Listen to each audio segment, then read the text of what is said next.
Hi, everyone. Welcome to our virtual author series this evening.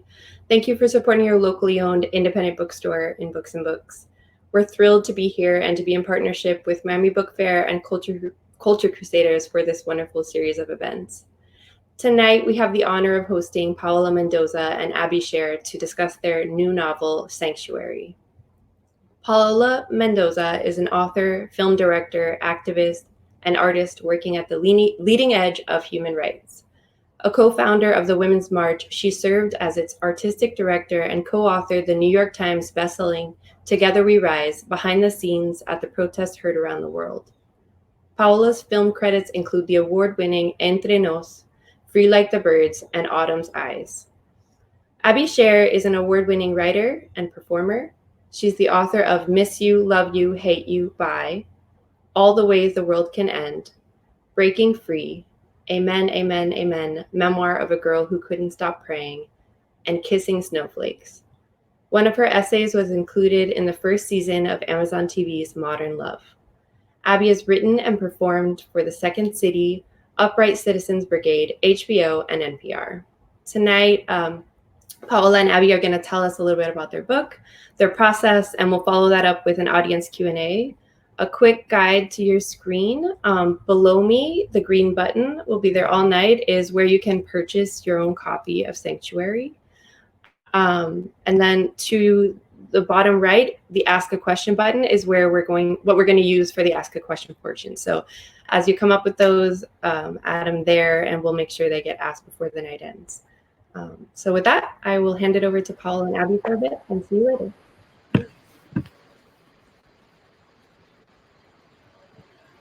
Hello.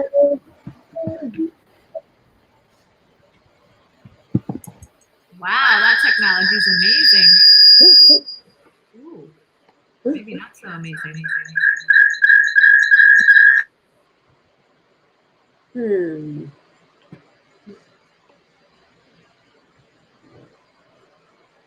All right.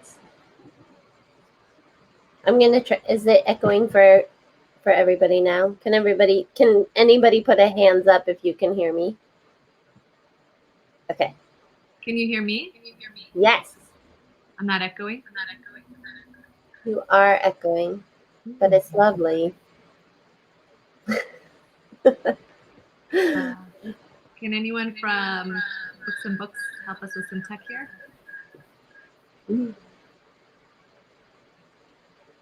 Get audio, video help. Hi, Paola. Can you try putting on some headphones? Say again? Can you put some headphones on? Some earbuds or anything? Abby, why don't you start and I'll go deal with that. Yeah.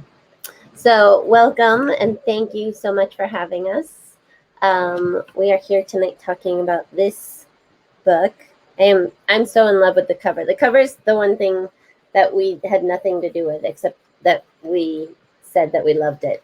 So the cover was designed by a woman named Dana Ladle, and it's just dreamy. I love it. Sanctuary is a book that takes place in the near future, 2032 to be exact, and it tells the story of a young girl named Valentina. She's 16 years old, living in Vermont with her family, and the country has now devolved to a state where everyone is being chipped and anyone who is undocumented is being rounded up and taken away. And Valley and her family are now on the run. And it follows her journey across the country in this dystopian but all too possible world that she's living in. And it ultimately is about her journey to find sanctuary for her and her little brother, Ernie. And Paola and I started writing this in 2018.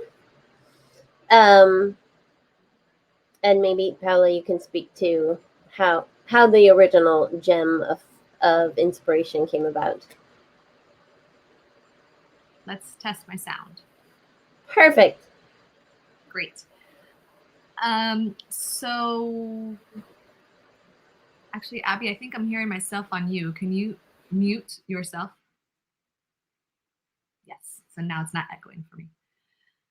So the original idea came in 2018.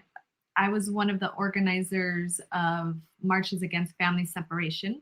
And for those that don't recall or need their memory jogged a little bit, which is what I need all the time, family separation was a policy that was implemented by Donald Trump in 2018 that stated that any children with their parents that cross the border into the United States illegally would be separated from their parents. And so that turned into thousands of children being separated from their parents, some as young as, I think the youngest was 8 months old, and placed in either temporary foster care, government-run facilities that are basically detention centers, jails, and parents being lost from their children for months on end, given right now that it's been 2.5 years since that policy was first implemented, and there are still children that have not been reunited with their parents.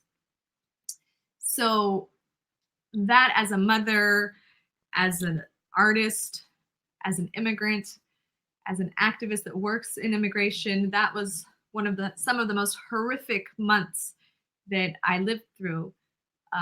Obviously, it didn't happen to me, but in the bearing of witness of the horror that this policy was ripping apart families. So the positive thing in that moment is that it took about 6 weeks of pressure from the public, from the Democratic Party, from activists, from marches, outrage, for that policy to be stopped as we knew it.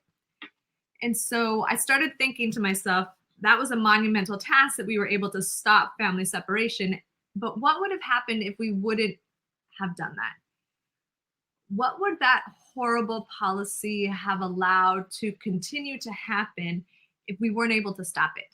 How would that have emboldened the administration? How would that have emboldened Stephen Miller, who is the person that implemented who created the plan and implemented it?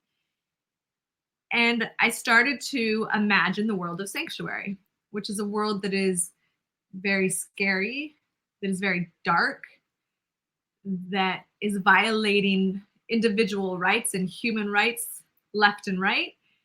It is a world that has an authoritarian regime and dictator at its center that is no longer trying to hide it, but is flamboyantly expressing his hunger and desire for absolute power. And the world was a pretty scary, horrific place. A world that I definitely don't want to live in, and a world that specifically any vulnerable community doesn't want to live in. So I then asked myself, what is the solution to this horrible world? How do we get ourselves out of this reality? And what came to me was Valley, a young, undocumented 16-year-old girl that has no initial interest or desire to essentially be a freedom fighter, but she steps into that role first to take care of herself and her family, and then she realizes that her own freedom is bound with the freedom of others. And then Abby and I got connected, and it was love at first sight, and we still love each other 2 years later. And we really started fleshing out who Valley was and who were the other characters and the world, and taking this seed of an idea and creating it into the book that is actually today. And I know that a lot of the questions that were asked are, how is it that we collaborated and how did we write together? I think in a lot of spaces, we're able to understand possibly co-directors and other things, but the artistry of writing tends to be very solitary. So we're going to talk a little bit about our collaboration and the how, and I'll pass that over to Abby so she can inform us a little bit more, and then I'll jump in after her. Well, thank you. Yeah, I would reiterate that this has been a really dreamy collaboration that we've that I came from a background of performing where I collaborated all the time, and then became a writer and was very solitary. And so when I was offered a chance to even meet Paola, I got very, very excited. I would dare say I tried to woo her. And when she told me about this project, I was immediately hooked. These were the days before COVID, if you can remember them. So we sat in the same room, and we were sometimes less than 6 feet apart. And we had a giant whiteboard where we would map out like how Valley could get from one place to another, what the year was. I feel like I've said this before. I feel like there's a lot of math figuring out if Trump did this now, then what would happen in 4 years, and what would happen 4 years after that, and a lot of arrows and squiggly lines. And we would do that for like 8 hours at a time, and then we would go home to our respective homes and start writing pieces of it and send it to each other. And I guess from a technology perspective, Google Docs was like immensely helpful because we could both be sharing ideas at the same time. I think it also was really helpful that we were diving into this world that we were essentially creating together and bouncing it off of each other, so that we could find both the truth of it and the hope of how they could get out of it. And it is a really hopeful story, it's about a revolutionary in the making. And I think it was very important for us to each be able to share that journey so that we could find her spirit of revolution.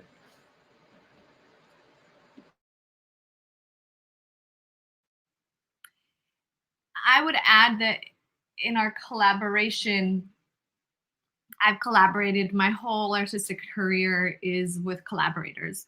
I think that I am a better artist when I am collaborating. But I will say that all of my previous collaborations have been with people that I know really well, friends that have been friends for a long time. So there's a history there and a knowledge of knowing one another.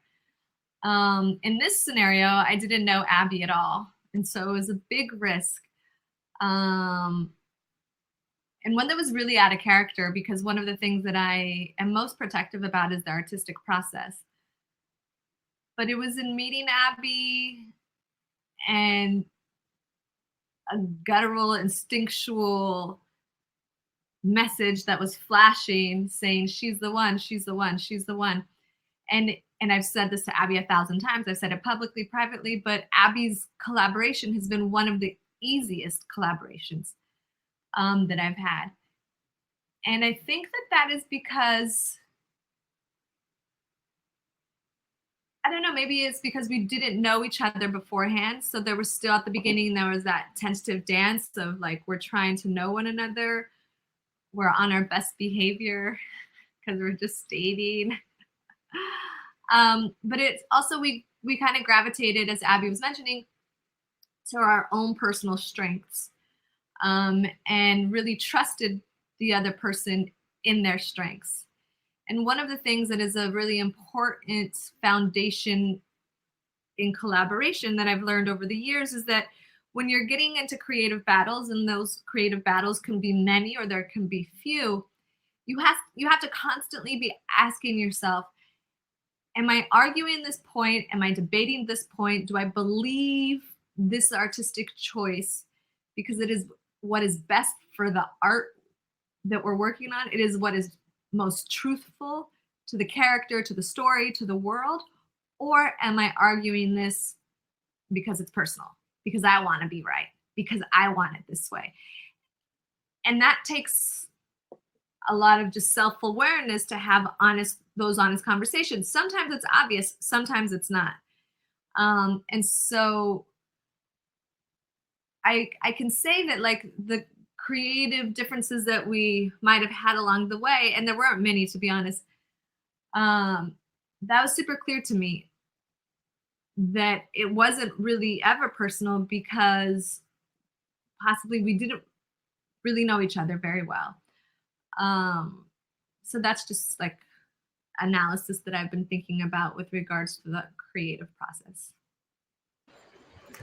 I also, to add to that, I think that it was fascinating to see, to experience the way that you, Paola, create art, as opposed to I have usually written by myself, and to watch the creative process, and as you said, it's hard not to be incredibly protective over the creative process. And this winds up being a story about like one person who believes she has to go at this alone and builds a community as she goes to find her way to freedom. And I think that the struggle that we have right now is, in COVID, in this current climate, is that there's such a disconnect between how alone we are and how together we are, and how are we going to affect this election, and how are we going to affect this world as individuals and as a community. So I guess that's a long-winded way of saying, like, I know for sure I would not have been able to write this book on my own. It would have only come out of us being together.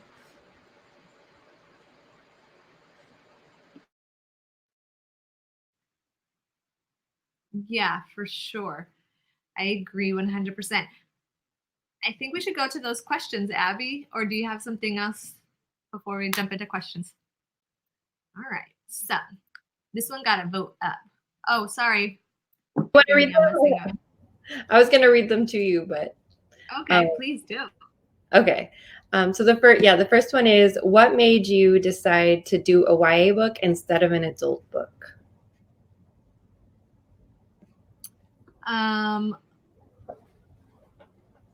Well, as I was saying before, the answer for me was Valley.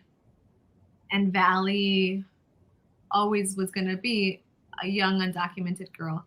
So I would say two things. One, when the idea of this book came about, there wasn't a lot of YA books that were about young, undocumented girls, young, undocumented boys, people. Just undocumented immigrants were not central to many books. There was just a few books. And for me, as an immigrant in this country, as a woman of color, representation matters.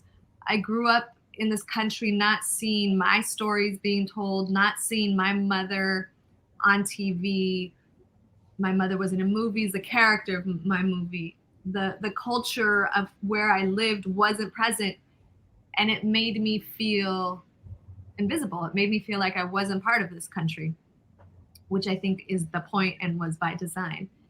And so for me to realize that there was this glaring gap, that stories of young undocumented people were not being explored or celebrated as much as they should be, was a red flashing light to say, tell this story. Now, I am not undocumented, though I am an immigrant, and I felt that it was important to tell this story. And I think it's important that undocumented people tell their own stories as well. I don't think it's either or. I think it's an and. And I think that the beautiful thing is that 2 years later, when we put out Sanctuary, there's a handful of books, YA books in particular, that are dealing with undocumented immigrants at the center of their story. And to me, I think that's a beautiful, exciting, important development and evolution in the YA sphere. And we need more. And in order to get more, obviously publishers need to know that people want to read these stories. So that means that these books that have undocumented immigrants at their center need to be shared, purchased, explored, given to, presents to people in your life. So that's one reason for me personally that we made the book YA. Abby, do you want to? I can talk forever, so I'm going to be quiet. You can talk forever. We're still in our honeymoon phase, so you can always talk forever. I feel like, yeah, I have endeavored many times to write an adult book, and I often have churned out YA books. So I think I have always been of the mind that young adults are the people that I need to speak to, because as a young adult, I needed to read these stories. So I never read a story about an undocumented girl. I never even knew what that meant really as a young adult. And I think that young adult has come, as a terminology, has come to mean something very different now. Like, I think the book that we have written is intergenerational. It's definitely for 12 and up meaning to 92. Like, yeah. I think that it's I mean, a 93-year-old, I would let them read it, but I think it's meant to be shared, and I think it's meant to be discussed, and I think it's meant to be in schools and in homes and in family conversations, because young adult books are the way to open these conversations that are very, very hard to have with young adults. I have a blossoming tween right now, and I often think I will hand her a book about, puberty or mental illness or whatever it is that I'm having a hard time expressing to her, much, much quicker than I would sit down and say, hey, let's talk about this. And the fact is, we have to start talking about it. So this is the way to get these stories into everyone's lexicon. And also, I think that Valley herself is really indicative of so many people who are experiencing this. We have young adults who are being taken from their families, or not given a chance to be a child anymore. And they're being thrown into this position of having to fend for their worlds and their lives. And they're rising to the occasion. I mean, nobody should be put through that at any age. But honestly, young adults are the ones that are saving us right now in so many realms of this country. I think kind of on the subject, I was asking, what do you guys think, or what are some things that teens who want to get involved, want to be active, on the forefront, I guess, of human rights activism? What are things that teenagers can be doing or can do now?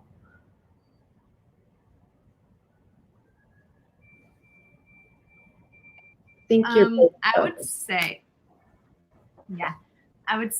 that the beautiful thing about Gen Z is they are so more advanced culturally than millennials and Gen X and obviously boomers, and the conversations that have tripped up older generations for so long are less of an issue with Gen Z.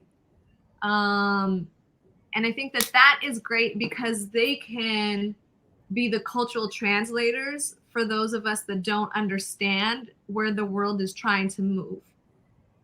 In the progressive, I believe the world is moving in a more progressive, inclusive, compassionate place. And so I think that the young people teenagers need to realize how important that role is, and that they are the only ones that can do that. So when your family member, your mom, your uncle, older cousin says something that is inappropriate, that you don't understand, that you don't believe in, and you have the experience to explain why, that is important. Maybe you haven't read all the books that gives you all the knowledge to be able to quote important scholars, Maybe you don't read the newspaper every day. Maybe you can't even vote. But the reality is that your lived experience as a Gen Z young person, teenager, is actually more important and more valid. And your true understanding of this world that we're trying to head into is something that needs to be shared with generations that are still confused by the shackles of the systematic racism and sexism that we have lived in our entire lives in this country. So that's one, and I think that that's really important to highlight and say how critical that power is, because it truly is power. Two, what Gen Z did on TikTok at Trump's Tulsa rally was extraordinary. And so, but that's exactly what I mean, right? That like these young people understand how to get shit done in a way that older generations cannot. And so I believe that you all have the answers that I can't even tell you what to do, because y'all are so brilliant and so creative that y'all just need to go and do it. Because Gen Z uprooted that rally in such a way that he basically stopped having rallies, because he was doing Tulsa in the middle of pandemic. So he didn't stop because he was afraid of the pandemic. He was stopped, I believe, because young people were like, we're going to outsmart you every step of the way, because this whole internet thing is our life and we understand it better than all y'all. So I think that's really, really exciting. So I think to be able to do those things is incredible. Lastly, if you are 18, because I still think that 18-year-olds are teenagers, if you're 18 and able to vote, what we really need you to do is we need you to volunteer as a poll worker. Mostly it is elderly people that are poll workers that are working, and to be a poll worker is to be at the poll where people go and vote, and you help people go and vote, and you're there. It's a job. It's a very important job, but mostly it's old people. And we know that given we're going to be in the pandemic in November, it is a very dangerous job for elderly people to do. So if you are able, you still feel safe and interested, sign up to be a poll worker. You also get paid. It's a job. So you could go to powerthepolls.org and sign up to be a poll worker there. And voting is critical to human rights. Awesome. So the next question is, how did you balance writing the gritty reality that undocumented people go through with having the strength to keep fighting when it seems too hard?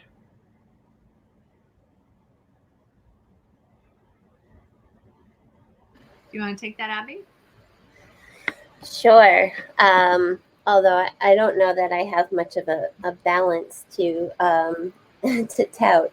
I think that writing a story that's emotionally true is draining, no matter what story it is. Obviously, I've never experienced the things that Valley has gone through, but researching, reading, listening to some recordings of people who are going through this. There's footage from inside detention centers, from people who are experiencing their losing their parents. Excuse me. It's heartbreaking, and I would definitely say that I had to do it like in small installments. But it was so necessary. And obviously it's nothing compared to what it is to experience this, to live it, to be still living it. We're still getting posts that say like, I never heard of this book, or I've never heard this kind of story. And that to me is heartbreaking, because it proves that the story needs to be told. So we had to get as gritty and as real as possible. And I remember a time when actually Paola was suggesting a plot point, and I said that's too cruel. Like that just wouldn't happen. And then we literally got a news alert that it had just happened. So anything that seems, I hate to even use the word dystopian at this point, because I think it is so present, and I think it is so urgent that we do something about it, that if we shied away from that gritty reality, then we would be doing a disservice to what's going on. And kind of like sister to that question is, what was your favorite part to write?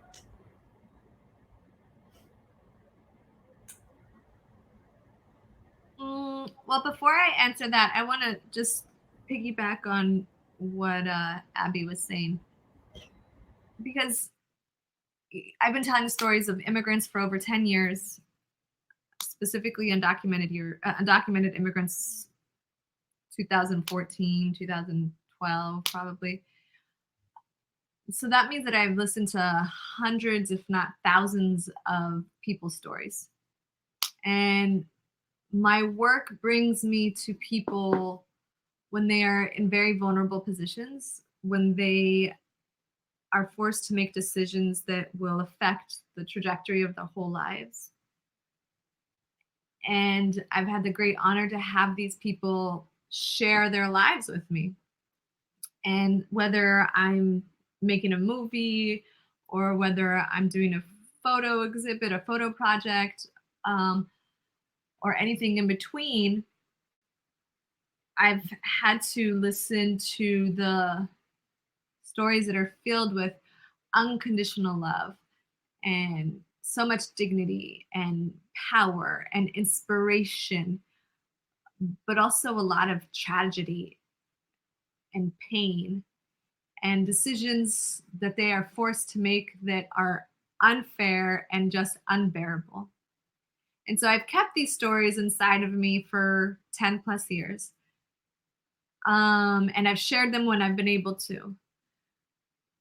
But it was in the actual writing of Sanctuary that I was able to use the stories that I had listened to and heard for so many years and put them down on paper. And not one character is based on one person that I've met or one incident directly related to a person that I met. But all the characters and all the moments and the plot points in this book are strands and elements from the hundreds and thousands of people that I've spoken to. And so it is all those moments that we wove into the 300 plus pages in the book. And so, to be honest,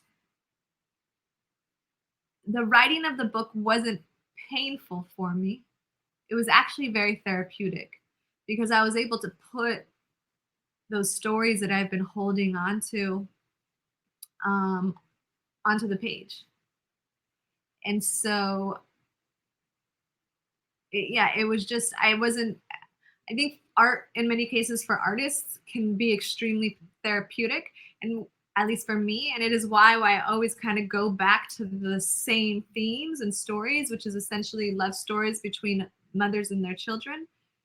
And it is because I have a lot of emotional, personal, but also just experiential stories to work out there.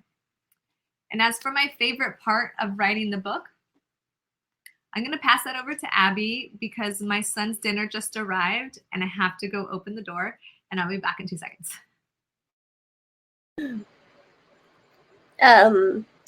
I also want to speak about the therapeutic effects of it, and then I definitely want to touch on the most fun part. I think for any readers who are out there, it's incredibly therapeutic when a reader reaches out and says their feelings about the book. I write about many things that I'm too scared to say out loud. So, as I said, like mental illness, eating disorders,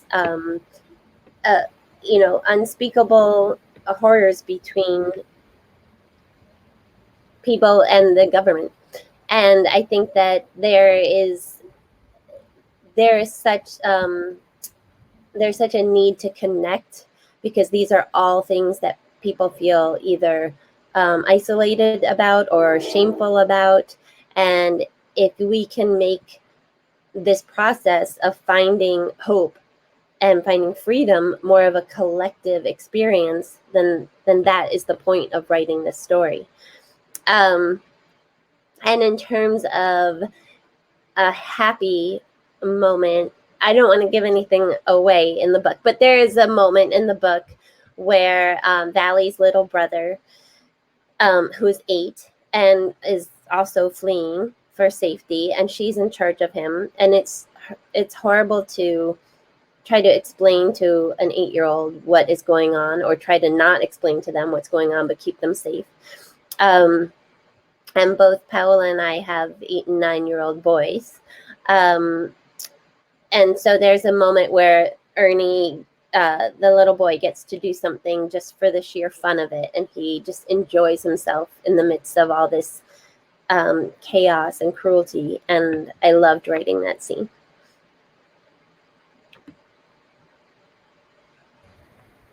Awesome. So should I ask? I'll ask a new. Oh, she's back. Okay, awesome.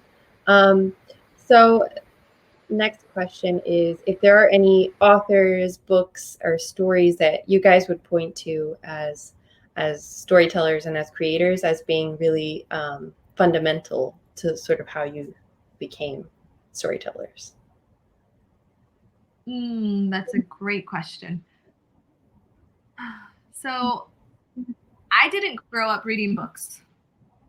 My mom was an immigrant mother who had to focus with putting food on our table, a house over our head, and she herself has pretty severe learning disabilities. So she was not a reader, didn't enjoy books, and didn't necessarily pass that love on to me. So I will say that one of the first novels that I read was when I was 14. And I actually don't even remember how it got to me, but it is a book called The House of the Spirits by Isabel Allende.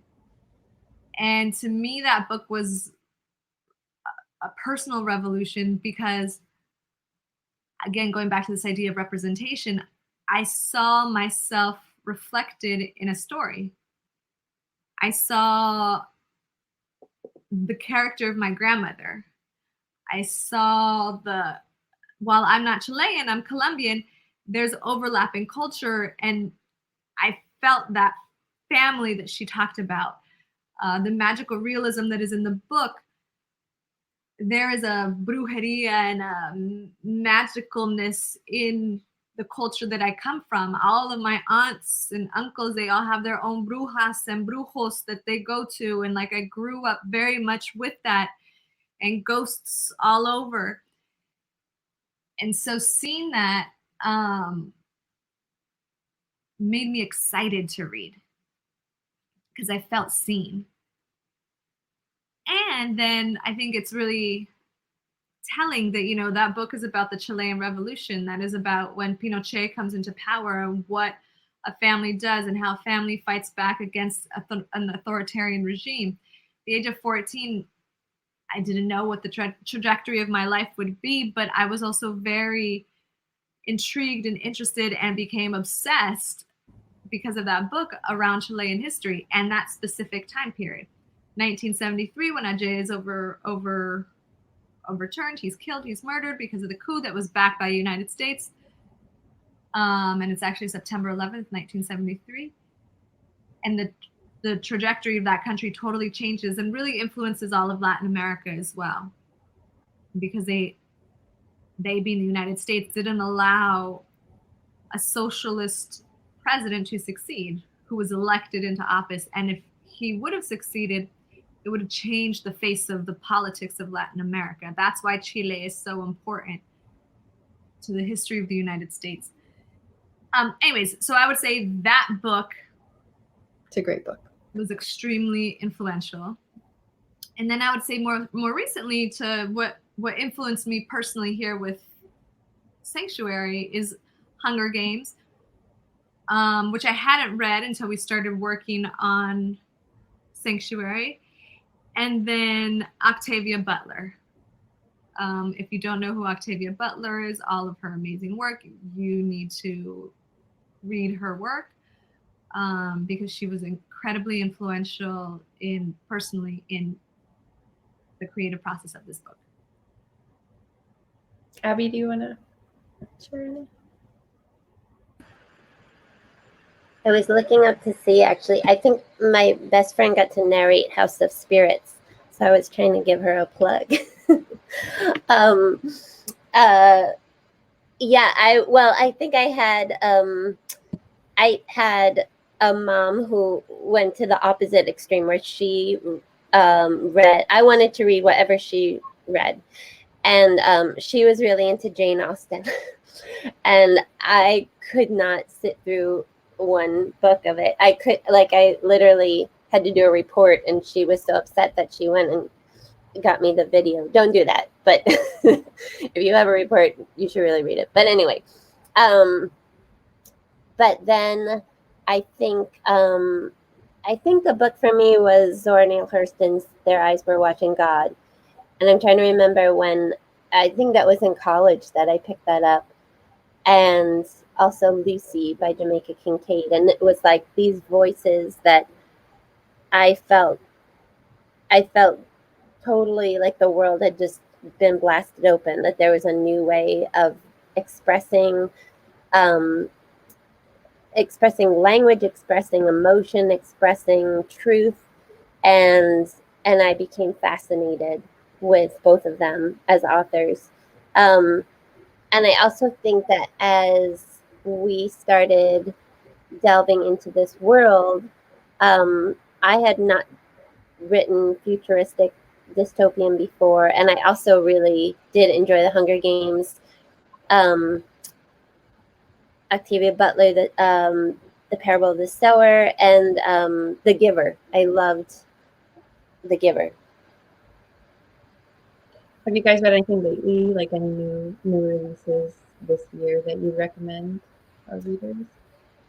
Well, since my mic is already on, I'll jump in. This summer, I just finished Homegoing, and I love that, by Yagi Asi, and I know she has a new one coming out, or out. Yeah, I think it might have come out Tuesday. Transcendent Kingdom. Yes. Already came out. Yeah, they came out. I'm very excited for that. I will say that the pandemic I think there's been kind of two roads people have taken in the pandemic with regards to reading. Some folks have been able to dive into books and just read. And then others, like myself, have found it very difficult to concentrate and read an entire book and read a book. And that's really sad for me, because I would say that since I was 14, since I read my first novel, that's actually never happened to me. I'm always reading a book or two books. So that being said, what I decided to try and do was to not explore new writers at this moment, but really go to writers who I know and love, and try and read books that I know that I love, because it might help me in my inability to concentrate. So that being said, I'm currently reading Toni Morrison's Song of Solomon.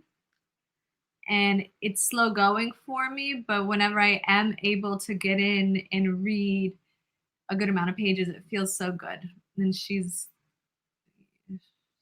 masterful, and there's just no words to describe how good she actually is. So I think we'll wrap it up here, but I want to thank you guys so much for partnering with us on this event.